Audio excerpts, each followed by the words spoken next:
ಅಶೋಕ್ಪುರ್ ಎಂಬುವ ಒಂದು ಗ್ರಾಮದಲ್ಲಿ ಒಂದು ಕುಟುಂಬ ವಾಸಿಸುತ್ತಿದ್ರು. ಅವರ ಕುಟುಂಬದಲ್ಲಿ ಅಶೋಕ್ ಎಂಬುವ ಒಬ್ಬ ವ್ಯಕ್ತಿ ಇದ್ದ. ಅವರ ಕುಟುಂಬದಲ್ಲಿ ಅವರ ಹೆಂಡತಿ, 2 ಮಕ್ಕಳು, 1 ಸೊಸೆ ಮತ್ತೆ 2 ಮೊಮ್ಮಕ್ಕಳಿದ್ದರು. ಒಂದಿನ ಸಾಯಂಕಾಲ ಅವ್ರ ಬೀದಿಯಲ್ಲಿ ಗೋಲ್ಗಪ್ಪೆ ಮಾರುವವ ಬರ್ತಾನೆ. ಬನ್ನಿ ಬನ್ನಿ, ಉಳಿಸಿ ಗೋಲ್ಗೊಪ್ಪ ತಿಂದಿ ಬನ್ನಿ. ಗೋಲ್ಗಪ್ಪೆ ಅಂತ ಕೇಳಿಸ್ಕೊಂಡಿದ ತಕ್ಷಣ ಅವ್ರ ಎದುರು ಮನೆಯಲ್ಲಿರುವ ಅಶೋಕ್ ಎಂಬುವವರು ಅವ್ರ ಫ್ಯಾಮಿಲಿ ಜೊತೆಗೆ ಗೋಲ್ಗಪ್ಪೆ ತಿನ್ನೋದಕ್ಕೆ ಆಚೆ ಬರ್ತಾರೆ. ಅರೆ ಅಣ್ಣ, ಗೋಲ್ಗಪ್ಪ ಅಣ್ಣ, ನೀವಂತೂ ಹಬ್ಬನೇ ಮಾಡ್ತಾ ಇದ್ದೀರಾ. ತುಂಬಾ ದಿನ ಆದ್ಮೇಲೆ ಬಂದಿದ್ದೀರಾ. ಅರೆ ಅಣ್ಣ, ಊರಿಗೆ ಹೋಗಿದ್ದೆ. ಊರಲ್ಲೇ ಮಗನ್ ಜೊತೆ ನಾನು ಒಂದು ಬಂಡಿ ಹಾಕಿದ್ದೆ. ವಿನೋದಿನ ಮೊಮ್ಮಗ ಹೀಗಂತ ಅಂತಾನೆ. ತಾತ ನನಗೆ ಸಬ್ಜಿದು ಗೋಲ್ಗಪ್ಪ ತಿನ್ಬೇಕು. ಆಹಾ, ಯಾಕಿಲ್ಲ ನನ್ನ ಮುದ್ದು ಮಗನೇ. ನೋಡೋಣ, ನನ್ ಮೊಮ್ಮಗನಿಗೆ ಹೊಟ್ಟೆ ತುಂಬಾ ಗೋಲ್ಗಪ್ಪ ತಿನ್ಸಿ. ಆಯ್ತು ಸರ್. ನೋಡ್ತಿದ್ದಂಗ್ಲೆ ಊರಲ್ಲಿರೋರು ಎಲ್ಲರೂ ಗೋಲ್ಗಪ್ಪೆ ತಿನ್ನೋದಕ್ಕೆ ಬಂದ್ಬಿಡ್ತಾರೆ.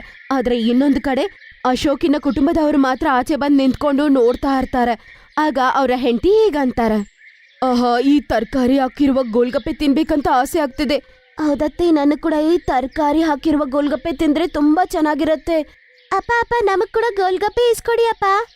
ಮಗಳ, ಇವತ್ತು ಬೋಣಿನೇ ಆಗಿಲ್ಲ, ಸ್ವಲ್ಪವೂ ಹಣ ಇಲ್ಲ ನನ್ನ ಹತ್ರ. ಮುಖ ಸಪ್ಪಗಿಟ್ಕೊಂಡು ಎಲ್ಲರೂ ಮನೆ ಒಳಗಡೆ ಬಂದ್ಬಿಡ್ತಾರೆ. ಮಾರನೇ ದಿನ ತುಂಬಾ ಬಿಸಿಲಾಗಿರತ್ತೆ. ಆಗ ರಾಮ್ ಅವನ ಗಾಡಿಯನ್ನು ತಳ್ಕೊಂಡು ತುಂಬಾ ಕಷ್ಟಪಡ್ತಾ ಅವರ ಮನೆ ಮುಂದೆ ನಿಲ್ಲಿಸ್ತಾನೆ. ಅದರ ನಂತರ ಅವನು ಅವರ ತಮ್ಮನನ್ನು ಕರೀತಾನೆ. ತರುಣ್, ಅರೇ ತರುಣ್, ಹೊರಗಡೆ ಬಂದು ತರಕಾರಿ ಚೀಲ ಇಳಿಸು. ಒಳಗಡೆಯಿಂದ ಅಣ್ಣನ್ಗೆ ರೆಸ್ಪಾಂಡ್ ಮಾಡ್ತಾ ಅವನು ಆಚೆ ಹೋಗ್ತಾನೆ. ಬಂದೆ ಅಣ್ಣ. ಇಬ್ರು ಸೇರ್ಕೊಂಡು ಮೂಟೆಗಳನ್ನ ಕೆಳಗಡೆ ಇಳಿಸ್ತಾರೆ. ಅಮ್ಮ ತರಕಾರಿ ಚೀಲ ತೆಗೆದು ಎಲ್ಲವನ್ನೂ ಗಾಳಿಗೆ ಹಾಕಿ. ತುಂಬಾ ಬಿಸಿಲಿದೆ, ಅದ್ ಕೆಟ್ಟೋಗ್ಬಿಡ್ದು ಅನ್ನೋ ಭಯ ಅಷ್ಟೇ. ಬಿಸಿಲಿತ್ತು ಅಂತ ನಾನು ಇವತ್ತು ಬೆಳಗ್ಗೆ ತರಕಾರಿ ಮರಕೋಗಿದ್ದೆ, ಆದ್ರೂ ಬರ್ತಿದ್ದಂಗೆ ಇಷ್ಟೊಂದ್ ಸಮಯ ಆಯ್ತು. ಅರೇ, ಸರಿ ಹೇಳಿದೀನಿ ನಿನ್ಗೆ, ಜೊತೆಗೆ ನಿನ್ ತಮ್ಮನ್ನು ಕರ್ಕೊಂಡು ಮಂಡಿಗೆ ಹೋಗು ಅಂತ. ಹಾಗಾಗಿ ನಾಳೆ ಇವನ್ಗೂ ಸಹ ಒಂದ್ ತರಕಾರಿ ಬಂಡಿ ಹಾಕೊಡ್ಬೋದಲ್ಲ. ಈ ಒಬ್ಬನ ಗಳಿಕೆಯಿಂದ ಮನೆ ನಡೆಯೋದಿಲ್ಲ. ತಿನ್ನೋರು 10 ಜನ ಆದ್ರೆ ದುಡಿಯೋನೊಬ್ಬನೇನ. ಅಸಲಿಗೆ ಎಷ್ಟ್ ಮಾಡ್ತೀಯ ನೀನು? ಇಲ್ಲ ಅಪ್ಪಾಜಿ, ಇನ್ನು ತರುಣ್ ಚಿಕ್ಕವನು, ನಾನು ಈಗ್ಲೇ ಇವನ್ನ ಈ ಕೆಲ್ಸಕ್ಕೆ ಕಳ್ಸೋದಿಕ್ಕಾಗಲ್ಲ. ಅಶೋಕಿನ ಕುಟುಂಬದಲ್ಲಿ ಬಡತನಕ್ಕೆ ಕಾರಣನೇ ಇದು. ಕಷ್ಟಪಡೋರು ಒಬ್ರಾದ್ರೆ ತಿನ್ನೋರು 10 ಜನ. ಅದಕ್ಕೆ ಬಡತನದಿಂದ ಅವರು ತುಂಬಾನೇ ಕಷ್ಟಪಡ್ತಿದ್ರು. ರಾಮು ಕೂಡ ಪಾಪ ಅನಾರೋಗ್ಯದಿಂದ ಕಷ್ಟಪಡ್ತಿದ್ದ. ಯಾಕಂದ್ರೆ ಎಷ್ಟೇ ಕಷ್ಟಪಟ್ರ ಕೂಡ ಆ ಮನೆಗೆ ಸಾಕಾಗ್ತಾ ಇರ್ಲಿಲ್ಲ. ಅವನು ಊಟಕ್ಕಂತ ಕುತ್ಕೋತಾನೆ. ಈರುಳ್ಳಿಯಲ್ಲಿ ಮಾಡಿರುವ ಚಟ್ನಿ ಮತ್ತೆ 2 ರೊಟ್ಟಿಯನ್ನ ಇಟ್ಟು ಅವನ್ಗೆ ಕೊಡ್ತಾಳೆ. ಇದೇನು, ಇವತ್ತು ನೀನು ಈರುಳ್ಳಿ ಬಜ್ಜಿ ಮಾಡಿದ್ಯಾ? ನನಗಂತೂ ದಿನ ಇದನ್ನ ತಿನ್ನೋದಿಕ್ಕಾಗಲ್ಲ. ಪೂರ್ತಿ ದಿನ ಬಿಸಿಲಲ್ಲಿ ತರಕಾರಿ ಮಾರು ಮತ್ತು ಹೊಂದೊತ್ತು ಸರಿಯಾಗಿ ಊಟನೂ ಸಿಗೋದಿಲ್ಲ. ಮಗನೇ, ಯಾಕೆ ಅವಳ ಮೇಲೆ ನೀನು ಕೋಪ ಪಡ್ತಿದ್ಯಾ? ಮನೇಲಿ ಏನಿದೆಯೋ ಅದನ್ನೇ ಮಾಡಕ್ಕಾಗೋದಲ್ವಾ? ನೀನಂತೂ ಯಾವಾಗ್ಲೂ ಸೊಸೆ ಪಕ್ಷದಲ್ಲಿರು. ನನಗಂತೂ ಸಾಕಾಗ್ಬಿಟ್ಟಿದೆ ಇದನ್ನ ತಿಂದು ತಿಂದು. ಅರೆ, ಅವಾಗವಾಗ ಬೇರೆ ಸಬ್ಜಿನೂ ಮಾಡಬಹುದಲ್ಲ. ನನಗಂತೂ ಈ ಊಟ ತಿಂದೆ ಸಾಕಾಗ್ಬಿಟ್ಟಿದೆ.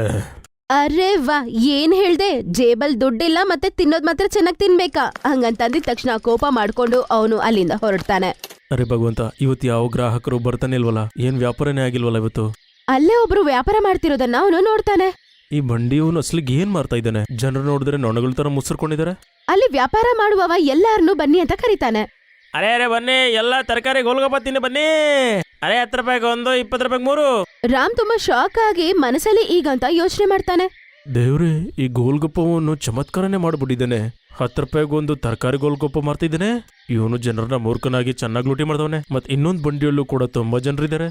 ನನ್ ಬಂಡಿಗೆ ಯಾರು ಬರ್ತಾ ಇಲ್ವಲ್ಲ? ಆಮೇಲೆ ಅವನು ಇನ್ನು ಸ್ವಲ್ಪ ದಿನ ಆದ್ಮೇಲೆ ಇನ್ನು ಬೇರೆ ಬೇರೆ ತರಕಾರಿಗಳನ್ನ ಸ್ವಲ್ಪ ತಗೊಂಬರ್ತಾನೆ. ಆಮೇಲೆ ಅವನು ಅದನ್ನ ಮಾರಕ್ ಶುರು ಮಾಡ್ತಾನೆ. ಆದ್ರೆ ತುಂಬಾ ಬಿಸಿಲಿರೋ ಕಾರಣದಿಂದ ತರಕಾರಿನಿ ಕೆಟ್ಟೋಗ್ಬಿಡ್ತಿತ್ತು. ಆಗ ಅದನ್ನ ನೋಡಿ ಅಂತಾಳೆ, ಅರೆ ದೇವ್ರೆ, ಇಷ್ಟು ತರಕಾರಿ ಬಿಸಿಲಿಂದಾನೇ ಕೆಟ್ಟೋಗ್ಬಿಡ್ತಾ ಇದೆ ಅಲ್ವಾ? ಸರಿ, ಒಂದ್ ಕೆಲ್ಸ ಮಾಡು, ಇಲ್ ತಗೋ, ಇಲ್ಲಿ ಚೆನ್ನಾಗಿರುವ ಆಲೂಗಡ್ಡೆ ಎತ್ಕೊಂಡೋಗಿ ನೀನು ಆಲೂ ಕಚೋರಿ ಮಾಡು. ಆಮೇಲೆ ಪುದೀನ ಎತ್ಕೊಂಡ್ ಹೋಗಿ ಚಟ್ನಿ ಮಾಡು, ಸರಿನಾ? ಸರಿ ಅತ್ತೆ.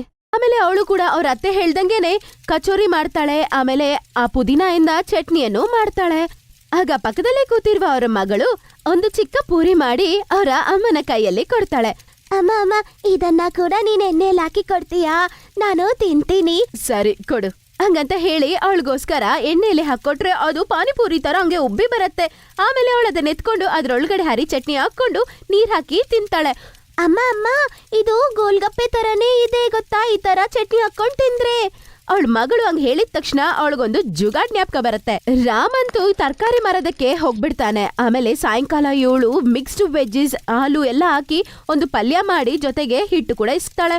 ಇದನ್ನೆಲ್ಲ ನೋಡಿದ ತಕ್ಷಣ ಅವ್ರ ಅತ್ತೆ ಬಂದು ಅಂತಾಳೆ, ಏನಮ್ಮ, ಯಾಕಿಷ್ಟು ಮಿಕ್ಸ್ಡ್ ವೆಜ್ ಪಲ್ಯ ಮಾಡಿಟ್ಟಿದೀಯಾ? ಮತ್ತೆ ಏನು ಇಷ್ಟು ಹಿಟ್ಟನ್ನ ಬೇರೆ ಇಸ್ಕ್ತಿದೀಯಾ? ರವೆ ಬೇರೆ ಇಸ್ಕಿಟ್ಟಿದೀಯಾ? ಏನಮ್ಮ ವಿಷಯ? ಅರೆ ಎಷ್ಟು ತರಕಾರಿ ವೇಸ್ಟ್ ಆಗ್ತಿದೆ ನೋಡಿ, ಅದ್ರಿಂದಾನೇ ನಾನು ಮಿಕ್ಸ್ಡ್ ವೆಜ್ ಪಲ್ಯ ಮಾಡ್ಬಿಟ್ಟೆ. ಅದಕ್ಕೆ ನಾನು ತರಕಾರಿ ಗೋಲ್ಗಪ್ಪೆ ಮಾಡ್ತಿದ್ದೀನಿ. ಆಹಾ, ಒಳ್ಳೆ ವಿಷಯ, ತುಂಬಾ ಚೆನ್ನಾಗಿರತ್ತೆ. ಸರಿ ಕೊಡು, ಪುದೀನ ಚಟ್ನಿ ನಾನ್ ಮಾಡ್ಕೊಡ್ತೀನಿ. ಅತ್ತೆ ಸೊಸೆ ಇದ್ರು ಕುತ್ಕೊಂಡು ಎಲ್ಲ ಹಿಟ್ಟನ್ನು ಉಜ್ಜಿ ಮತ್ತೆ ಅವರು ಅದನ್ನ ಎಣ್ಣೆಲ್ ಹಾಕಿ ಪೂರಿ ತರ ಸುಡ್ತಿದ್ರು. ಅದ್ರ ನಂತರ ಅವ್ರಿಗೆ ಬುಟ್ಟಿ ತುಂಬಾ ಪಾನಿಪುರಿ ರೆಡಿ ಆಗತ್ತೆ. ಅದ್ರ ಜೊತೆಗೆ ಖಟ್ಟ ಮೀಠ ಪಾನಿ ಕೂಡ ರೆಡಿ ಮಾಡ್ಕೋತಾರೆ. ಅದರ ನಂತರ ಅವರು ಕುಟುಂಬಕ್ಕೆನೆ ತುಂಬಾನೇ ಇಷ್ಟ ಆದ ಆ ಒಂದು ತರಕಾರಿ ಪಾನಿಪುರಿ ಮಾಡ್ಕೊಡ್ತಾಳೆ. ಆ ಗೋಲ್ಗಪ್ಪೆ ತಿನ್ಬೇಕಂತ ಎಲ್ಲರೂ ತುಂಬಾ ದಿನ ಅನ್ಕೊಂಡಿರ್ತಾರೆ. ಅದನ್ನ ತಿಂದಿದ ತಕ್ಷಣ ಎಲ್ಲರಿಗೂ ಇಷ್ಟ ಆಗತ್ತೆ. ಆಮೇಲೆ ಸಂತೋಷದಿಂದ ಅಂತಾನೆ, ಅದ್ಭುತವಾದ ತರಕಾರಿ ಗೋಲ್ಗಪ್ಪ ಮಾಡಿದ್ಯಾ ಸೊಸೆ ನೀನು. ಹಾ, ಅಸಲಿಗೆ ಮೊದಲನೇ ಬಾರಿಗೆ ಗೋಲ್ಗಪ್ಪ ಸ್ವಾದಿಷ್ಟ ಅನಿಸ್ತಾ ಇದೆ. ಸೊಸೆ ಇನ್ನೆರಡು ತಿನ್ಸ್ಬಿಡು ಸಾಗ. ನಾನು ಗೋಧಿ ಹಿಟ್ಟಲ್ಲಿ ಕೂಡ ಮಾಡಿದೀನಿ. ಒಂದ್ಸಲ ಅದನ್ ತಿಂದು ಚೆನ್ನಾಗಿದ್ಯಾ ಅಂತ ಹೇಳಿ. ಅರೆ ಹಾ, ಯಾಕಿಲ್ಲ. ಒಂದೊಂದ್ರಲ್ಲಿ ತರಕಾರಿ ಪಲ್ಯವನ್ನು ಸ್ಟಫ್ ಮಾಡಿ ಅವಳು ಎಲ್ಲಾರಿಗೂ ಕೊಡ್ತಾಳೆ. ಎಲ್ಲಾರ್ಗೂ ಅದನ್ನ ತಿಂದು ತುಂಬಾನೇ ಇಷ್ಟ ಆಗತ್ತೆ. ಕೊನೆಗೆ ಈ ಬಡವರಿಗೆ ಕೂಡ ಗೋಲ್ಗಪ್ಪೆ ತಿನ್ನೋ ಅವಕಾಶ ಸಿಕ್ತು. ಸ್ವಲ್ಪ ದಿನ ಆದ ನಂತರ ಅವಳು ಮನೆ ಮುಂದೆನೆ ಒಂದು ಗೋಲ್ಗಪ್ಪ ಅಂಗಡಿ ಇಟ್ಬಿಡ್ತಾಳೆ. ಅದು ಮಾತ್ರ ಅಲ್ಲದೆ ಬೇರೆ ಅವ್ರಿಗಿಂತಾನು ಅವಳು ಕಡಿಮೆಗೆ ಮಾರಕ್ ಶುರು ಮಾಡ್ತಾಳೆ. ತುಂಬಾ ವೆರೈಟಿ ಆಗಿ ಹೊಸದಾಗಿದ್ದ ನೋಡಿ ತುಂಬಾ ಗ್ರಾಹಕರು ಅವರ ಅಂಗಡಿಗೆ ತಿನ್ನಕ್ಕೆ ಬರ್ತಿದ್ರು. ಎಲ್ಲರಿಗೂ ತುಂಬಾ ಇಷ್ಟ ಆಯ್ತು.